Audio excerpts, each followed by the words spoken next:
Why not? Keep warm. There we go. What do we look like? It's just the sitting still. It's the sitting still? Yeah. Okay. We don't normally sit still during the day, do we? Well, I was going to find out what they're called. Simple or simply? Okay. I think it's simple. I think you're right. So, how can you tell? How do you do it? History. Simple. Simple. Okay. Yep. Very good. Good video. Just be wary about setting my paperwork alight. Yeah. So we've got lots to talk about today. Good. Haven't we? Yeah. So I'm going to start. You going to start? Okay, go. Good morning, everyone. And welcome back to the channel. This is our PiPsCast, where we just sit down and have a chat with you and tell you what we've been doing in the last week or so. Yeah. Pretty much. Yep. Things that don't get onto other videos. Yeah. Well, yeah. Generally. Yeah. Yeah. And I hope that you've been enjoying the extra videos we've put out this week, just for Christmas week. We kind of felt like we hadn't put many videos out this month because obviously we went back to the UK to see family and have an early Christmas. And we also just wanted to share what we're doing, because it is like different here for Christmas, isn't it? For us. For us it is. It's different. It's not about dashing to the shops and buying loads of gifts or writing out loads of Christmas cards. I've never written out Christmas cards for years and years. No. Because I just don't agree with Christmas cards unless you make them yourself and there's something special about them. Yeah. But other than that, we just have now a quiet life, haven't we? I think so, yeah. And we just wanted to show that. Yeah, just getting on with normal stuff, really. Pretty much. Yeah, I suppose it is. Well, normal to a certain extent, because around this time of year, I think it's the 23rd of December, our car that we purchased in the middle of the year. Oh, yes. Runs, it's MOT, its inspection runs out. Yeah, road safety inspection. Road safety, yeah. You have to get one of those in Portugal every year. You have to get your car inspected every year. Yeah. Same as in the UK. Absolutely, yes. Yeah. Uh-huh. I believe it's every 6 months in Spain, isn't it? I think it depends on the age of your car, possibly. Okay. I'm not 100% sure. Yeah. So every year we have to take the car in for an inspection to check that it's roadworthy and safe. Mm-hmm. And so we did that. We took it in about a few days ago. It was a few days ago. And it's a car from 1998. It's a VW Charan. Unfortunately, I'm saying the 1998 because it failed. But it did. So this was its 25th anniversary. It's 25 years old, that car. Yeah. That is crazy, isn't it? Because you have to maintain the anniversary of the registration, which, as Darren's just said, was December 1998. Yeah. So December 23 makes it 25 years old. Yeah. And you just wouldn't really see it in this good a condition in the UK or anything, would you? You probably wouldn't see a car like that in the UK, I don't think, no. But here, very well maintained. Yeah. They look after their cars, I think, here in Portugal, don't they? Definitely. And that's how they keep the value, I suppose, because they are quite expensive, second-hand cars, you know. Probably because they're more looked after, maybe. and in the UK they do rot out quite a lot because of the rain and the snow and all of the grit. That gets put onto the salt. The salt, to stop cars sliding. So if there's going to be like a snow or a heavy frost or something, a lot of the main roads in the UK will be gritted to try and prevent accidents, and that just eats away at the bottom of your car, doesn't it? Yeah. So it did fail its MOT or its inspection, unfortunately, but only on a couple of things. Yeah. And the gentleman that inspected it, the inspector, was absolutely brilliant, in all honesty, and he was showing me and explaining to me the issues with it very clearly, and I fully understood. There was one word he couldn't quite find the English for, and it was obviously a technical word or something.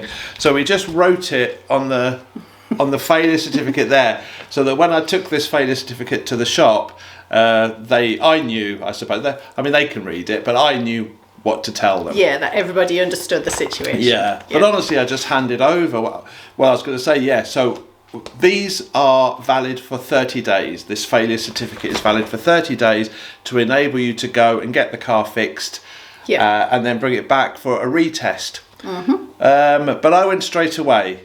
It was about 3 o'clock in the afternoon, and I thought I'm going to take it straight to the shop, straight to get it fixed. A garage to get a it garage. fixed. I didn't want it kind of hanging around in my mind. Oh, the car's got problems. I think it was because it was a Friday, wasn't it? And you didn't want it like hanging over us for the weekend. And we knew we were meeting friends on the Monday, and then we'll be into Christmas week. And you just took charge and got it sorted. Yeah.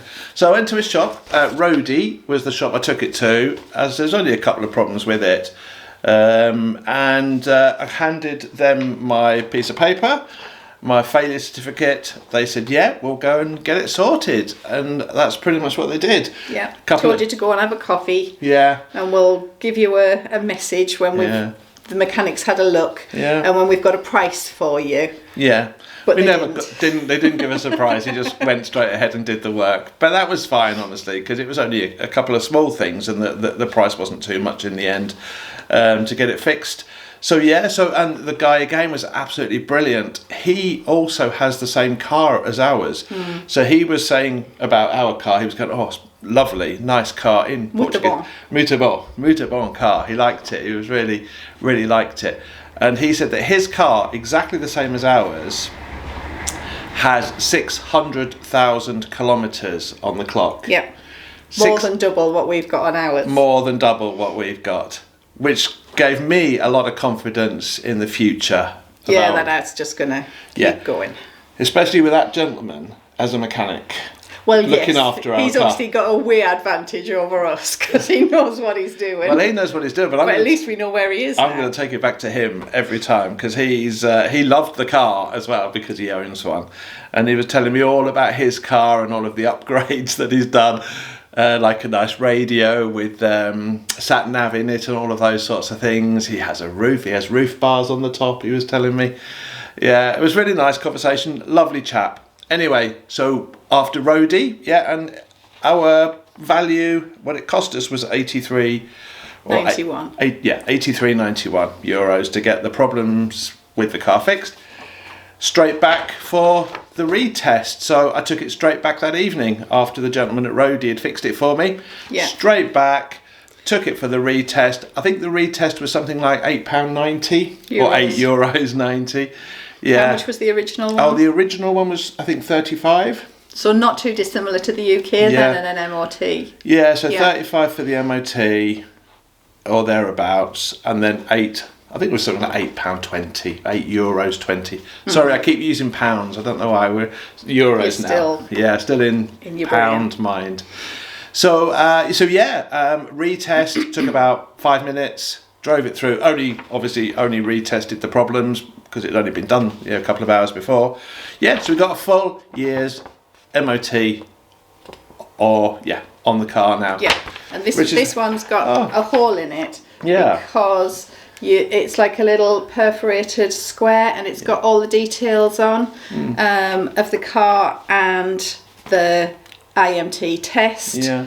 And because it's in green, anybody that checks knows it's a pass. It gets put into a little place in your windscreen so that it can just be checked very swiftly. So they can swiftly check it if you get pulled over at any point, as you say, by the police. But you also do have to carry this as well. They want this. Yeah. So you can't just take that out and put that in your car. Carry your IMT, this part as well. Yes. I think you have to carry this because if there's any things... Advisories. It would be called an advisory in the UK, so it might say, keep an eye on your left front tyre or whatever, and that might need replacing before the next test. Yeah. But ours is nice and clean, I think they're called... Observations. Observations, So they may need to be aware of any observations. So that has to also stay in your car as well. With your other documentation. With all like the your insurance documents. Yeah, keep it all in the car. Yeah. Yeah. So that was a bit of a whirlwind day, but I was really glad when I got back that we'd got it sorted there and then. Because as you say, then it starts to get into Christmas. And, yeah. Which is why we wanted to do it before the actual anniversary. Yeah. Which is we did it about a week before the anniversary, which you can do. You can actually do the IMT 3 months before the anniversary. I guess, yes. As we did with on the little silver Corsa, because we didn't know like its history or... Yeah, we did that. Yeah, we wanted to be sure that it was roadworthy, didn't so we did it about a week before its anniversary. Yeah. So, pleased with that. So that's a good bonus. Definitely, yes. So we know that we're all roadworthy and... Yeah. Happy with the car. Yeah, happy with the car. And now I know where to take it if I need any work done. Yeah. Just take it to that fella. Yeah, definitely. Yeah, brilliant. Yeah. So other than that, we've just been kind of getting on with normal everyday jobs. Yeah. What's been really lovely this winter as opposed to last winter is the weather. Definitely, so yes, we're sitting here with our blanket. Yeah, we've got to talk about the weather because we're British. Talk about the weather. But yes, it is cold, but it's winter, so it's meant, you can feel the change of the seasons, and we've had some quite frosty nights and woken up to some frosts, but it's been bright during the day and it's been dry. That's been the big difference this year compared to like 6 weeks worth of pretty much solid rain last year. Yeah, well, solid rain at this time of year. Yeah. So it's been nice, as in the daytime it's been really warm, but in the night time it gets cool really quickly as soon as the sun goes down. There's no cloud cover. All the heat escape. Well, heat, you still have to have like 2 layers on at least, and on a morning I've still put my big thick padded jacket on to take Max for a walk when it's at its coldest as the sun's just coming up. But you can really, for me, it's feeling that change of season from like winter to spring. And and today just happens to be the winter solstice. So it's the shortest day today, Thursday the 21st. So we've got our little candle here to welcome back the light. So from now on the sun will start to, the sun in the daytime will be a little bit longer and a little bit longer, and the nights will push out, and that'll be nice, because Max is getting a bit confused, isn't he? He's we've talked about Max before, about him being able to tell time by his stomach. Oh, we had a lot of people commented that their pets do exactly the same thing. Their pets know what time of day it is. It's amazing, isn't it? Thanks very much for all of those comments. Yeah, we didn't think Max was special in any way. But obviously we do. He's our dog. But you know what I mean. That was amazing. We didn't know that was a thing, that all dogs can tell the time, or most dogs. Absolutely, and it's clearly obviously something to do with like the drop in the daylight. It's amazing, isn't it? So he's a little bit flexible on the morning. If we're like having a lie in or whatever, he'll come early in the morning and he'll like snuggle and scooch up onto the bed in between us and have like a little snuggle in, and then he usually gets hiccups on a morning when he's hungry. And it's like, okay, Max is saying that I'm starving, Mum, I'm starving. So get up and give him his breakfast and then take him out for his walk. But how he knows, like 5 o'clock, if he hasn't had his tea by 5 o'clock, he's coming and he nudges you, and if I'm doing something, shows you, he takes you into the kitchen and shows you where his food is, and he comes back and nudges or if I'm busy, then he'll come to you, won't he, and he'll come and he'll start nudging you and like, come on. And so funny, such a habit, such a dog habit. So it's been getting a little bit earlier for his tea, because as you said, the daylight, weather. because by 5 it's It's quite dark. Quite isn't dark it? by just after 5. Yeah, so I try and get Max out now for his last walk, just a little bit before it starts getting too dark and too cold. Yeah. But yeah. One of the good things about being in a village, we do have like half a dozen street lights. Yeah, we do. So yeah, it's nice. As you're getting later into the night, you have still got that bit of light where you can get yourself back home and get in. And get in for tea, a lovely tea, which you would have made for us. We've been enjoying food. Well, we always enjoy food. But Elaine's been making some lovely meals recently. And what's kind of, well, always. No, you've always made lovely meals. You have, always. But, but what I wanted to talk about was just a herb. I want to tell everybody about parsley. Parsley. You've had an epiphany, haven't you? I've had an epiphany. A parsley epiphany. I like it. That's the thing. Yeah.